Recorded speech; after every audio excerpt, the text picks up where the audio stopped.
Hello' বন্ধু বান্ধৱীসকল, আজি মই বনাবলৈ লৈছোঁ লোকেল মুৰ্গীৰ লগত পিঠাগুড়ি। পিঠাগুড়ি আৰু লোকেল মুৰ্গী কেনেকৈনো বনায় তাকে আপোনালোকৰ আগত অকণমান দেখাবলৈ চেষ্টা কৰিছোঁ দেই।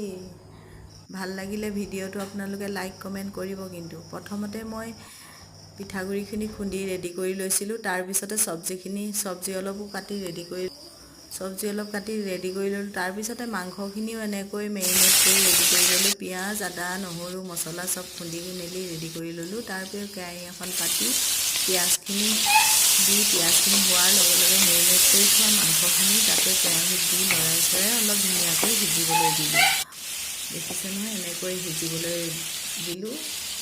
সিজাৰ পিছতে মই এনেকৈ ধুনীয়াকৈ কাটি থোৱা চব্জিকেইটা তাতে দি দিলোঁ। চব্জি নিদিলে খাই বেয়া লাগিব বুলি অকণমান চব্জি পটল, ভাতকেৰেলা এটা, তাৰপিছতে আলু এটা আৰু লগতে অকণমান কলপচলা কাটি ৰেডি কৰি লৈছিলোঁ। তাতে এনেকৈ দি মাংসখিনি ওপৰতে দি লৰাই চৰাই ধুনীয়াকৈ সিজিবলৈ ঢাকোনখন লগাই দিলোঁ। তাৰপিছতে মই ঢাকোনখন আঁতৰাই খুন্দি থোৱা পিঠাগুড়িখিনি ওপৰতে অলপ অলপকৈ ধুনীয়াকৈ দি লৰাই চৰাই গোটেই পাচলিখিনিৰ লগত মিক্স হোৱাকৈ লৰচৰ কৰি ওলট পালট কৰি দিলোঁ। দিয়াৰ পিছতে মই ধুনীয়াকৈ এনেকৈ ৰেডি কৰাৰ পিছত ঢাকোনখন লগাই অকণমান সিজিবলৈ, তাৰ ওপৰতে গৰম পানী কৰি থোৱা আছিলে, গৰম পানী দি ধুনীয়াকৈ চব্জিখিনি উতলিবলৈ এনেকৈ ওলট পালট কৰি ধুনীয়াকৈ চব্জিখিনি সিজিবলৈ এৰি দিলোঁ।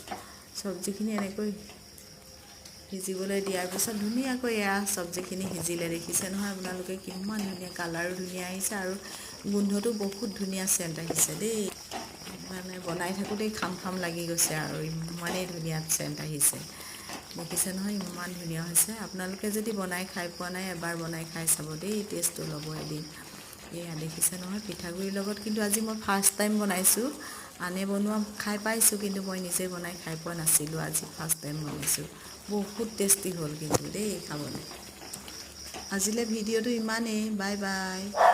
ভাল লাগিলে লাইক কমেণ্ট কৰিব কিন্তু দেই। আজিলৈ আহোঁ।